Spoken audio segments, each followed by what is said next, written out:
So it's Chris Phillips, 2ndcity Radio. It is Friday night, of course. It is the Celebrity Marathon. And it gives me great pleasure to introduce a guy who's been on the station regularly. In fact, he's been on more than me, because I love him. I really do love this guy. And, of course, we're going to put out an appeal to start this interview over an Armani coat. Will you please welcome to the show Mr. Duncan Norvelle? Hello, Chris. Welcome to Friday night, Duncan. First of all, how are you? Are you well? Yeah, I'm okay, I'm fine, yeah, touch wood. With all that's going on, yeah, I'm doing well, thank you. It's crazy times, isn't it, at the moment? It's just really, just so many things are going wrong. I think they ought to just wipe this year off, Duncan. Yeah, well, I think so. When it first started to happen, I said to Linda, my partner, I said, we can write this year off. We can. She said, oh, don't worry. She says, you'll be doing a panto. I says, I doubt it. And I've been right so far.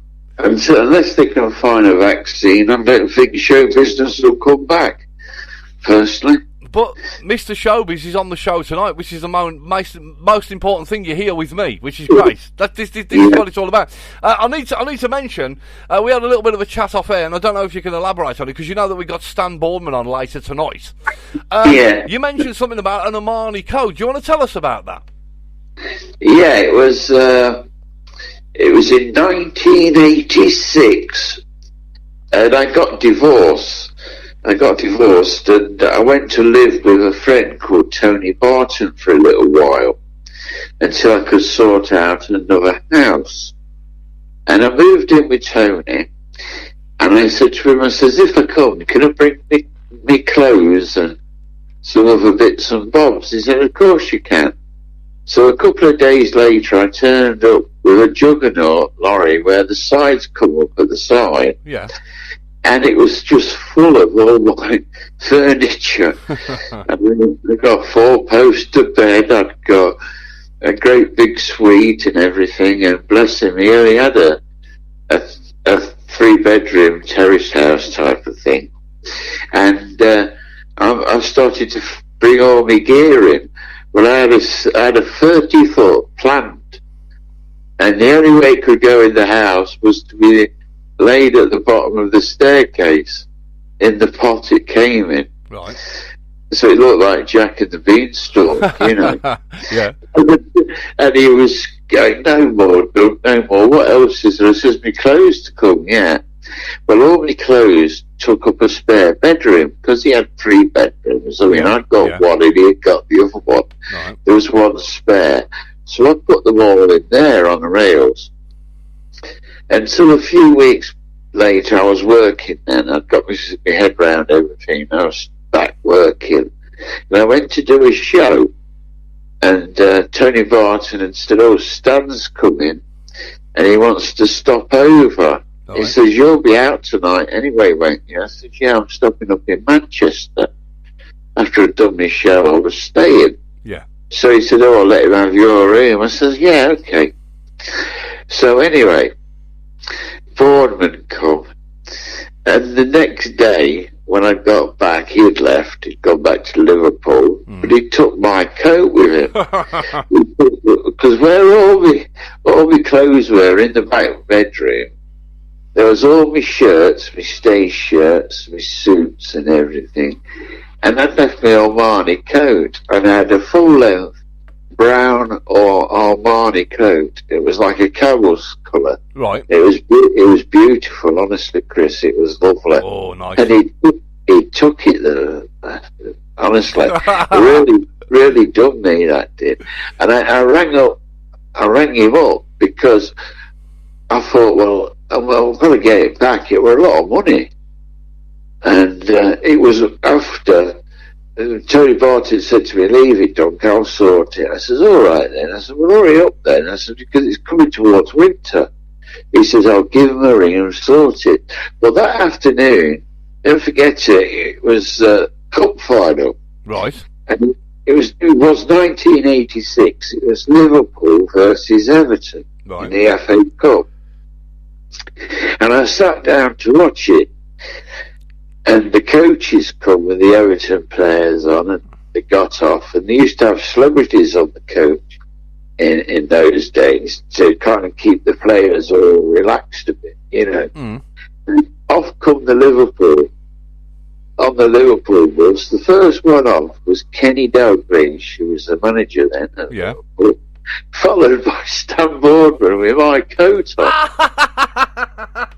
Never thought, that's my bloody coat, the cheeky bastard. So is that the first time you saw your coat after it went missing on the TV? Yeah, it was on the telly.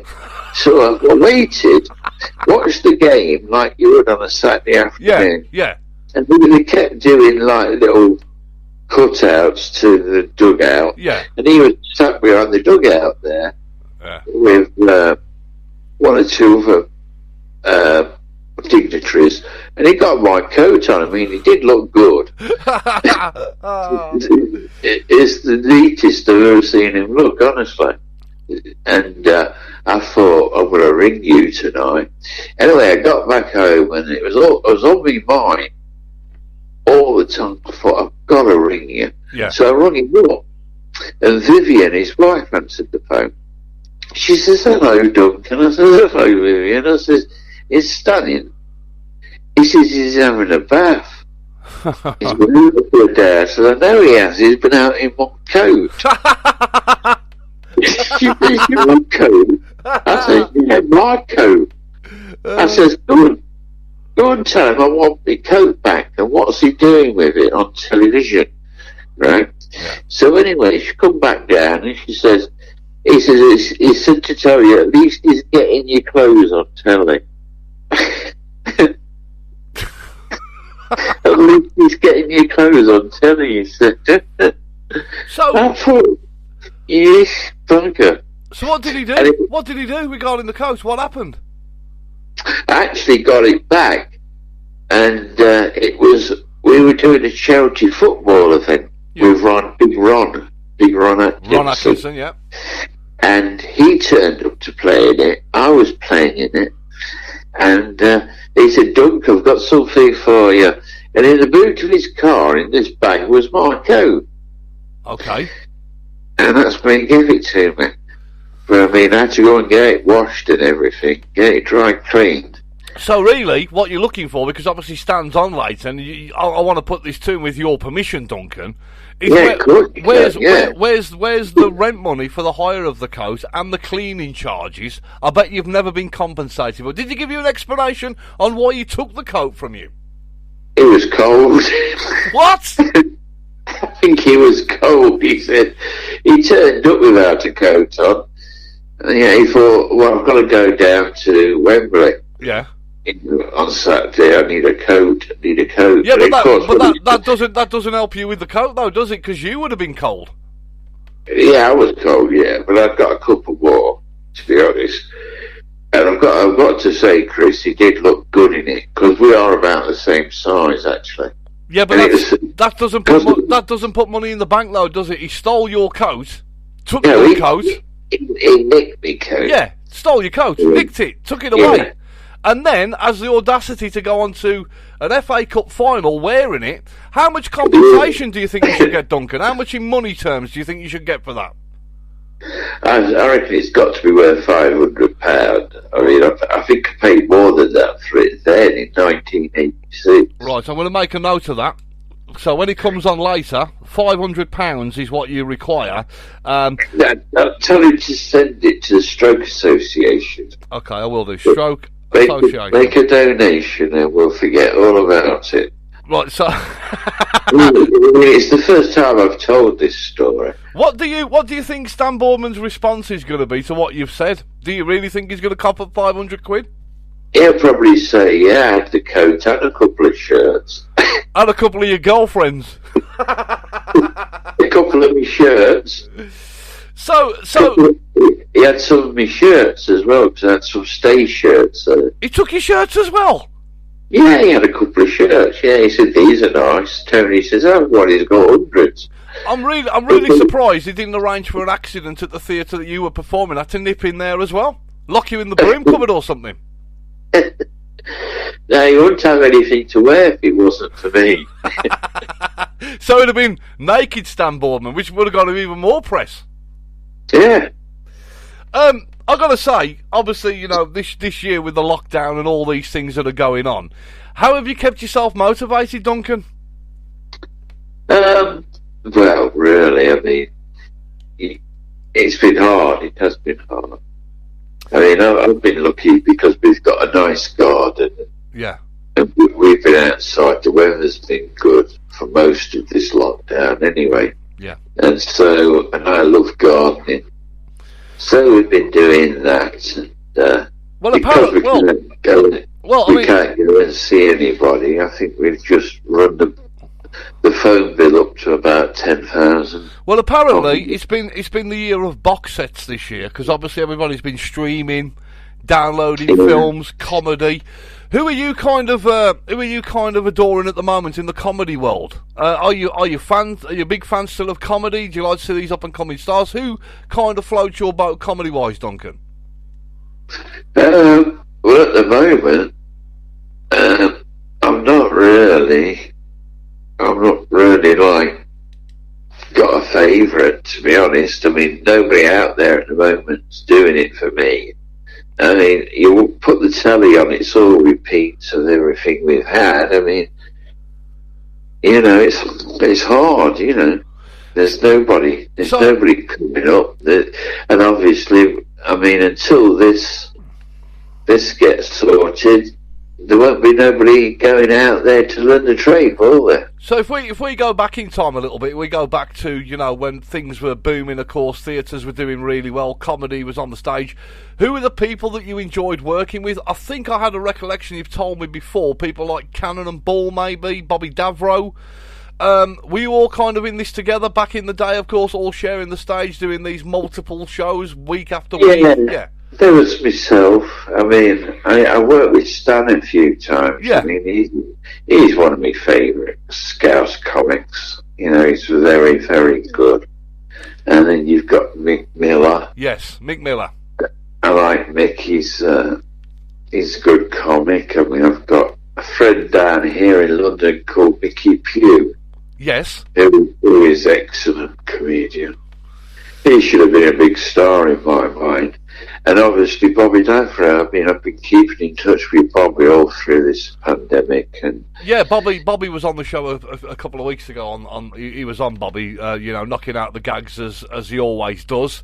And of course, I think everybody that relies on theatre work and being able to go out and sell their trade, like yourselves, are struggling. I mean, obviously I've missed it. I've missed not working. But when I had my stroke, I mean, I didn't work for 7 months anyway.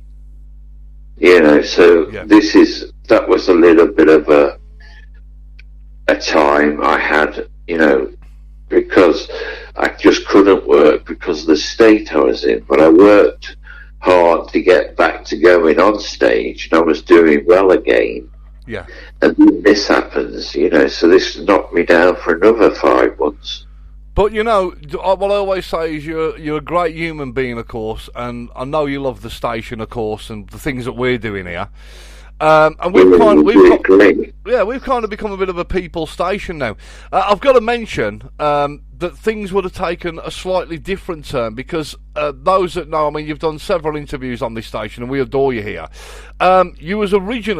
You originally did the pilot for what became Blind Date.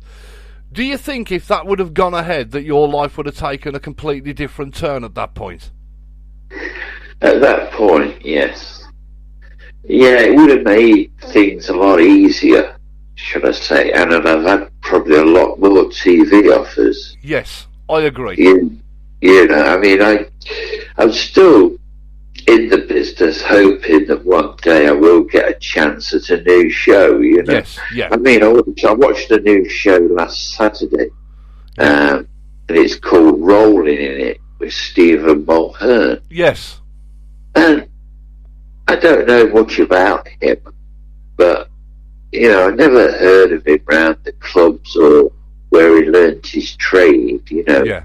And I think he is a bit lucky to be given his own show on television, you know. Well, I think Stephen Mulhern, of course, back in the day, was kind of those sound great, but I mean, I've had 50 years in the business nearly. Yeah. And my goal is to get back on the telly. Well, I think have a go. Well, you mentioned Stephen Mulhern. I think Stephen Mulhern has kind of become the protege of Ant and Dec.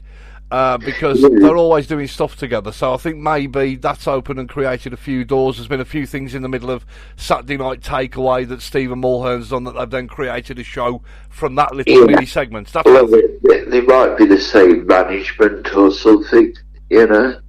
Well, I've got a couple of quick questions for you now, if you can answer these. You've got to pick one or the other, okay? Tiswas or Swap Shop? Tiswas. Why? Tiswas, because I loved the characters in it, Bob Carroll, G's, and everybody. I thought that was great. I mean, I used to watch it as a kid, you know, wouldn't miss it. And it was great, and I think it would still work today. Noel's House Party or the Generation Game?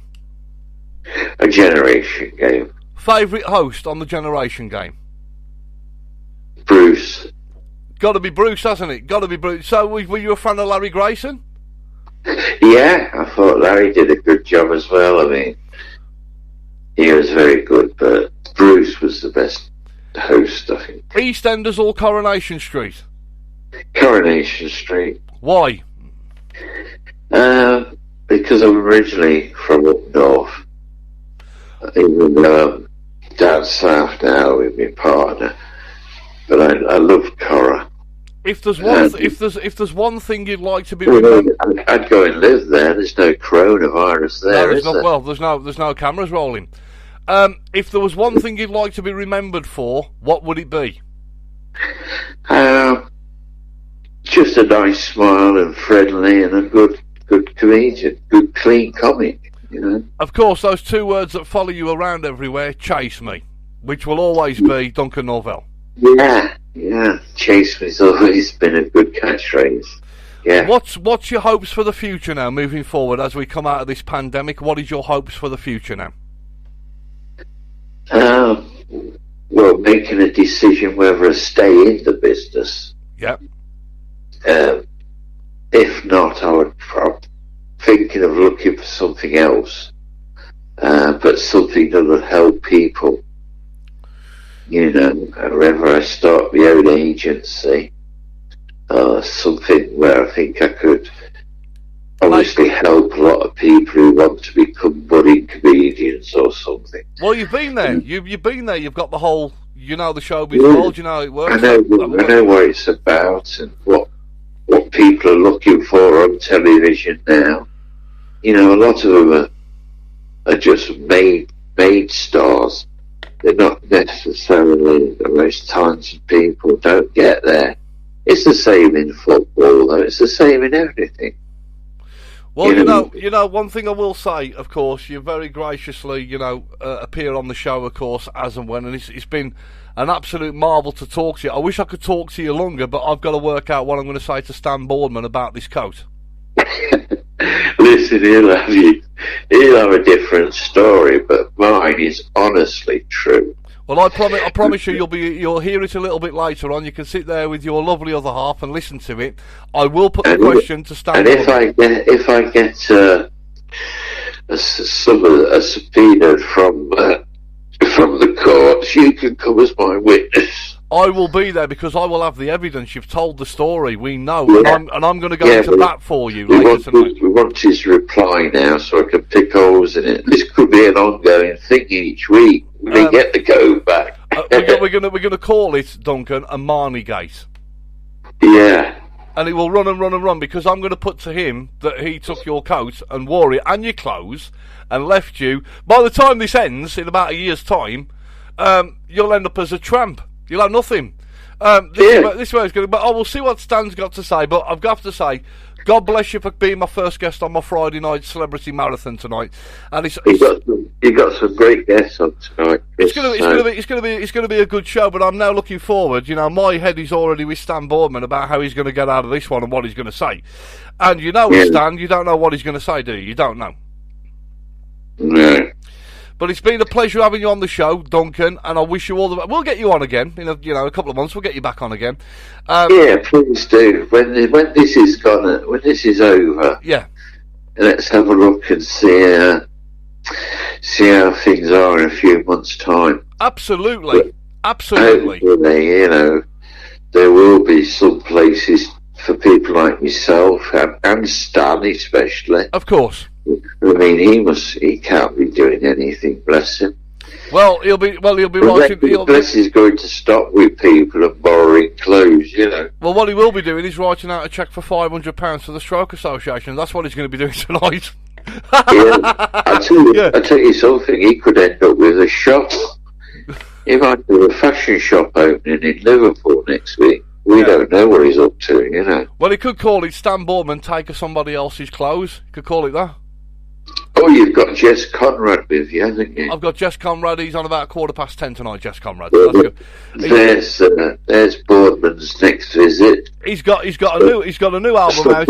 Stop at Vince's. He's got a new album. Duncan. Got some beautiful clothes. Duncan, he's got a new album out called Jess for You. And that's what he's called it, Jess for You. Anyway, Duncan, I've got to go. Thank you so much indeed for being on the show. I hope you have a good weekend. Enjoy the rest of the show and the celebs that are coming up. And you've been absolutely fantastic tonight. Okay, Chris, thank you. Cheers, Duncan. Bye. Love to all your listeners. Okay, bye.